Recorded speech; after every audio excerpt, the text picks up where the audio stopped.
श्रीकृष्ण परब्रह्मणे नमः। श्रीमद्भगवद्गीता द्वितीयोऽध्यायः सांख्ययोगः। संजय उवाच तं तथा कृपयाविष्टम् अश्रुपूर्णाकुलेक्षणं विषीदन्तमिदं वाक्यम् उवाच मधुसूदन।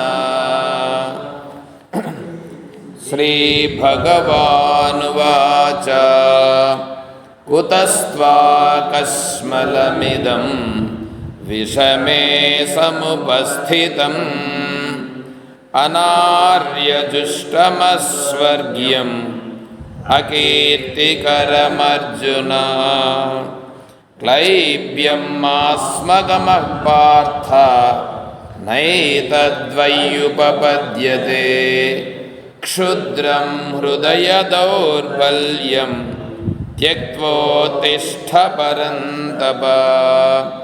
अर्जुन उवाच कथं भीष्ममहं संख्ये द्रोणं च मधुसूदन। इषुभिः प्रतियोत्स्यामि पूजार्हा वरिसूदन। गुरून् हत्वा हि महानुभावान् श्रेयो भोक्तुं भैक्षमपीह लोके। हत्वार्थकामांस्तु गुरूनिहैव भुञ्जीय भोगान् रुधिरप्रदिग्धान्। न चैतद्विद्मः कतरन्नो गरीयो यद्वा जयेम यदि वा नो जयेयुः। यानेव हत्वा न जिजीविषामः स्तेव स्थिताः प्रमुखे धार्तराष्ट्राः।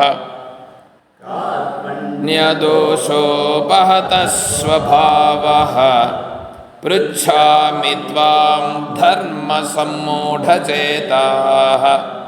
यच्छ्रेयस्यानिश्चितं ब्रूहि तन्मे शिष्यस्तेऽहं शाधि मां त्वां प्रपन्नम्। न हि प्रपश्यामि ममापनुद्यात् यच्छोकमुच्छोषणमिन्द्रियाणाम्। अवाप्य भूमा वसपत्नमृद्धं राज्यं सुराणामपि चाधिपत्यम्।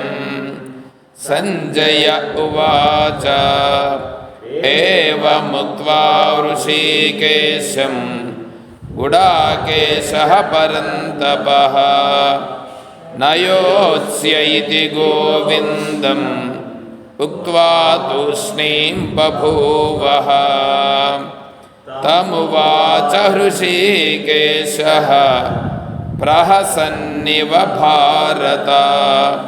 सेनयोरुभयोर्मध्ये विषीदन्तमिदं वचः। श्रीभगवानुवाच असोच्यानन्वशोचस्त्वं प्रज्ञावादांश्च भाषसे। गतासु न गतासूंश्च नानुशोचन्ति पण्डिताः। न त्वेवाहं जातु नासं न त्वं नेमे जनाधिपाः। न चैव न भविष्यामः सर्वे वयमतः परम्। देहिनोऽस्मिन् यथा देहे कौमारं यौवनं जरा तथा देहान्तरप्राप्तिः धीरस्तत्र न मुह्यते। मात्रा स्पर्शास्तु कौन्तेय शीतोष्णसुखदुःखदाः। आगमापायिनो नित्याः तां तितिक्षस्व भारत यं हि न व्यथयन्त्येते पुरुषं पुरुषर्षभ समदुःखसुखं धीरं सोऽमृतत्वाय कल्पते नासतो विद्यते भावो नाभावो विद्यते सतः उभयोरपि दृष्टोऽन्तः स्त्वनयोस्तत्त्वदर्शिभिः अविनाशि तु तद्विद्धि येन सर्वमिदं ततं विनाशमव्ययस्यास्य न कश्चित् कर्तुमर्हति अन्तवन्त इमे देहा नित्यस्योक्ताः शरीरिणः अनाशिनो अप्रमेयस्य तस्माद्युध्यस्व भारत वेत्ति हन्तारं यश्चैनं मन्यते हतम् उभौ तौ न विजानीतो नायं हन्ति न हन्यते न जायते म्रियते वा कदाचित् नायं भूत्वा भविता वा न भूयः अजो नित्यः शाश्वतोऽयं पुराणो न हन्यते हन्यमाने शरीरे वेदाविनाशिनं नित्यं य एनमजमव्ययम् कथं स पुरुषः पार्थ कं घातयति हन्तिकं वासांसि जीर्णानि यथा विहाय नवानि गृह्णाति नरोपराणि तथा शरीराणि विहाय जीर्णानि अन्यानि संयाति नवानि देहि नैनं छिन्दन्ति शस्त्राणि नैनं दहति पावकः न चैनं क्लेदयन्त्यापो न शोषयति मारुतः अच्छेद्योऽयमदाह्योऽयम् अक्लेद्यो शोष्य एव च नित्यः सर्वगतस्थाणुः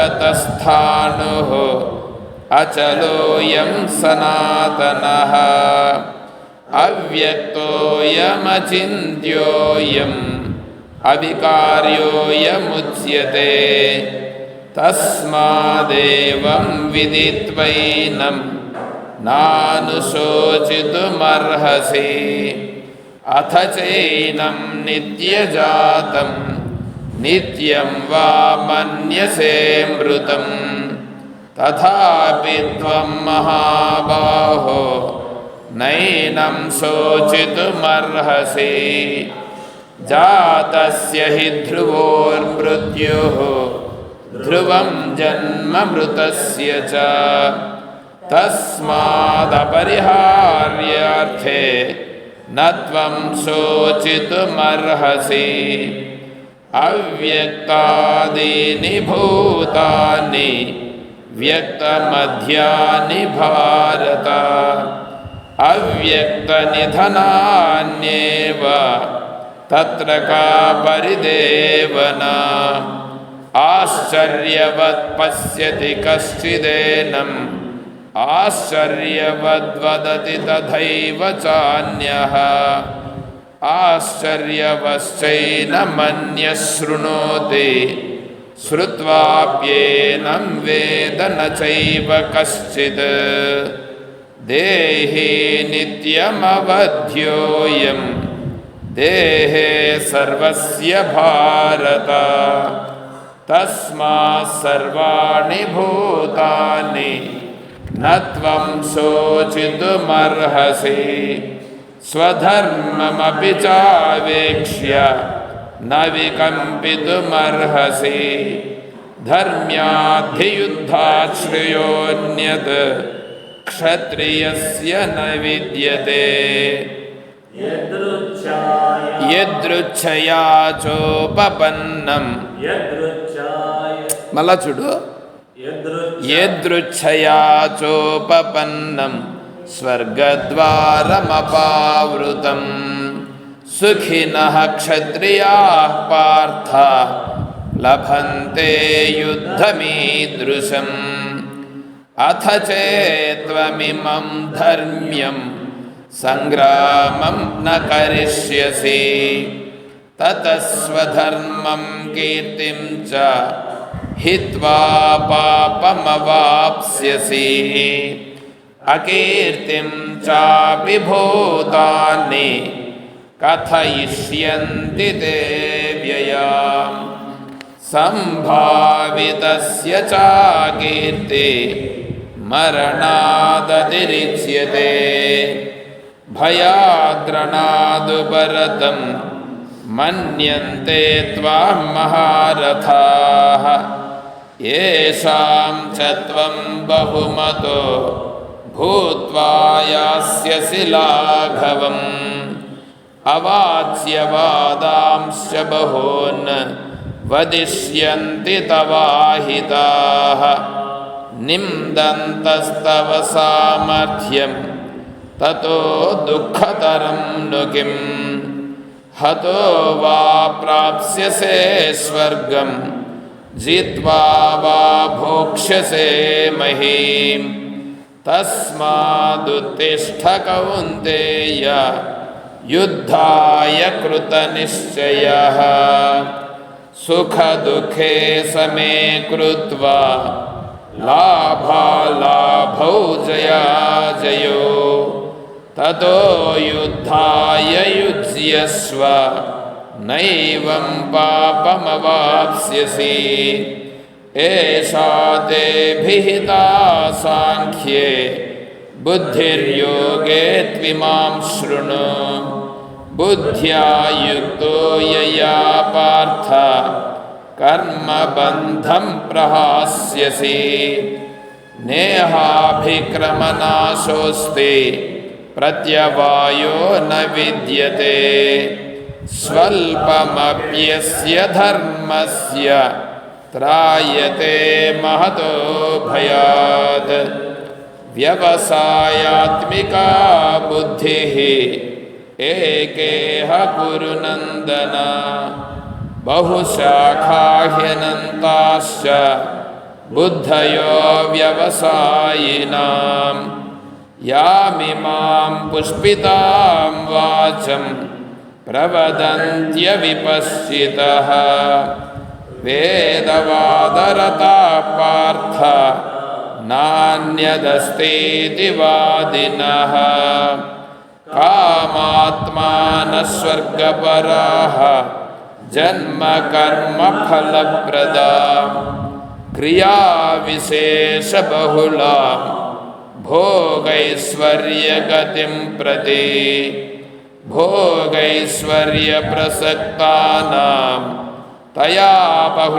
తయాపహృతచేతసాం వ్యవసాయాత్మికా బుద్ధిః సమాధౌ న విధీయతే త్రైగుణ్య విషయా వేద నిస్త్రైగుణ్యో భవార్జున నిర్ద్వంద్వో నిత్యసత్వస్థో నిర్యోగక్షేమ ఆత్మవాన్ యావానర్థ ఉదపానే సర్వతః సంప్లుతోదకే తావాన్ సర్వేషు వేదేషు బ్రాహ్మణస్య విజానతః కర్మణ్యేవాధికారస్తే మా ఫలేషు కదాచన మా కర్మఫలహేతుర్భూః మా తే సంగోస్త్వకర్మణి యోగస్థః కురు కర్మాణి సంగం త్యక్త్వా ధనంజయ సిద్ధ్యసిద్ధ్యోः సమో భూత్వా समत्वं योग उच्यते दूरेण ह्यवरं कर्म बुद्धियोगात् धनञ्जय बुद्धौ शरणमन्विष्य कृपणाः फलहेतवः बुद्धियुक्तो जहातीह उभे सुकृतदुष्कृते तस्माद् योगाय युज्यस्व योगः कर्मसु कौशलम् कर्मजं बुद्धियुक्ता हि फलं त्यक्त्वा मनीषिणः जन्मबन्धविनिर्मुक्ताः पदं गच्छन्त्यनामयम् यदा ते मोहकलिलं बुद्धिर्व्यतितरिष्यति तदा गन्तासि निर्वेदं श्रोतव्यस्य श्रुतस्य च श्रुतिविप्रतिपन्ना ते यदा स्थास्यति निश्चला समाधावचला बुद्धिः तदा योगमवाप्स्यसि अर्जुन उवाच स्थितप्रज्ञस्य का भाषा समाधिस्थस्य केशव स्थितधीः किं प्रभाषेत किमासीत व्रजेत किम् श्रीभगवानुवाच प्रजहाति यदा कामान् सर्वान् पार्थमनोगतान् आत्मन्येवात्मना तुष्टः स्थितप्रज्ञस्तदोच्यते दुःखेष्वनुद्विग्नमनाः सुखेषु विगतस्पृहः वीतरागभयक्रोधः स्थितधीर्मुनिरुच्यते यः सर्वत्रानभिस्नेहः तत्तत्प्राप्य शुभाशुभम् नाभिनन्दति न द्वेष्टि तस्य प्रज्ञा प्रतिष्ठिता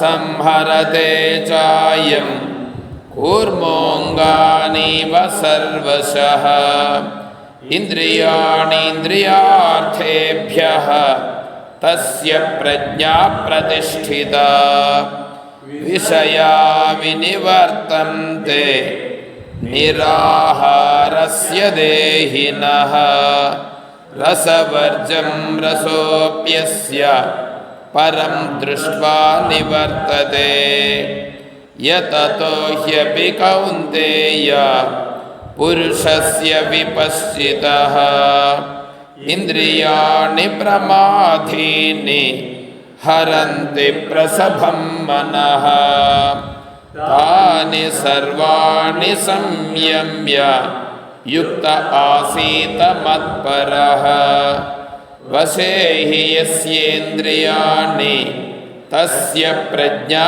प्रतिष्ठिता ध्यायतो विषयान् पुंसः सङ्गस्तेषोपजायते सङ्गात् सञ्जायते कामः कामात् क्रोधोऽभिजायते क्रोधात् भवति सम्मोहः सम्मोहात् स्मृतिविभ्रमः स्मृतिर्भ्रंशात् बुद्धिनाशो बुद्धिनाशात् प्रणश्यते रागद्वेषवियुक्तैस्तु विषयानिन्द्रियैश्चरन् आत्मवश्यैर्विधेयात्मा प्रसादमधिगच्छति प्रसादे सर्वदुःखानां हानिरस्योपजायते प्रसन्नचेतसो ह्यासुः बुद्धिपर्यवतिष्ठते नास्ति बुद्धिरयुक्तस्य न चायुक्तस्य भावना न चाभावयतः शान्तिः अशान्तस्य कुतः सुखम् ಇಂದ್ರಿಯಾಣಾಂ ಹಿ ಚರತಾಂ ಯನ್ಮನೋ ನ ವಿಧೀಯತೆ ತದಸ್ಯ ಹರತಿ ಪ್ರಜ್ಞಾಂ ವಾಯುರ್ನಾವಮಿವಾಂಭಸಿ ತಸ್ಮಾದ್ಯಸ್ಯ ಮಹಾಬಾಹೋ ನಿಗೃಹೀತಾನಿ ಸರ್ವಶಃ ಇಂದ್ರಿಯಾಣೀಂದ್ರಿಯಾರ್ಥೇಭ್ಯಃ ತಸ್ಯ ಪ್ರಜ್ಞಾ ಪ್ರತಿಷ್ಠಿತಾ ಯಾ ನಿಶಾ ಸರ್ವಭೂತಾನಾಂ ತಸ್ಯಾಂ ಜಾಗರ್ತಿ ಸಂಯಮೇ ಯಸ್ಯಾಂ ಜಾಗ್ರತಿ ಭೂತಾನಿ ಸಾ ನಿಶಾ ಪಶ್ಯತೋ ಮುನೇಃ ಆಪೂರ್ಯಮಾನಮಚಲಪ್ರತಿಷ್ಠಂ ಸಮುದ್ರಮಾಪ ಪ್ರವಿಶಂತಿ ಯದ್ವತ್ ತದ್ವತ್ ಕಾಮಾಯಂ ಪ್ರವಿಶಂತಿ ಸರ್ವೇ ಸ ಶಾಂತಿಮಾಪ್ನೋತಿ ನ ಕಾಮಕಾಮೀ ಕಾಮಾನ್ಯಃ ಸರ್ವಾನ್ ಪುಮಾಂಶ್ಚರತಿ ನಿಸ್ಪೃಹಃ ನಿರ್ಮಮೋ ನಿರಹಂಕಾರಃ ಸ ಶಾಂತಿಮಧಿಗಚ್ಚತಿ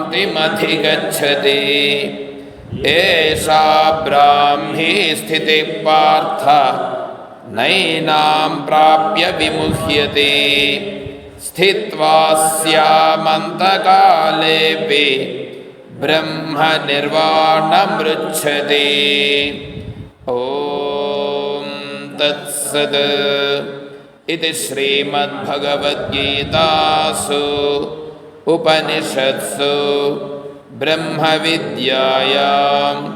ಯೋಗಶಾಸ್ತ್ರೇ ಶ್ರೀಕೃಷ್ಣಾರ್ಜುನ ಸಂವಾದೇ ಸಾಂಖ್ಯಯೋಗೋ ನಾಮ ದ್ವಿತೀಯೋऽಧ್ಯಾಯಃ ಅಥ ತೃತೀಯೋऽಧ್ಯಾಯಃ ಕರ್ಮಯೋಗಃ ಅರ್ಜುನ ಉವಾಚ ಜ್ಯಾಯಸಿ ಚೇತ್ ಕರ್ಮಣಸ್ತೆ ಮತಾ ಬುದ್ಧಿರ್ಜನಾರ್ದನ ತತ್ಕಿಂ ಕರ್ಮಣಿ ಘೋರೆ ಮಾಂ ನಿಯೋಜಯಸಿ ಕೇಶವ ಓಂ ತತ್ಸತ್.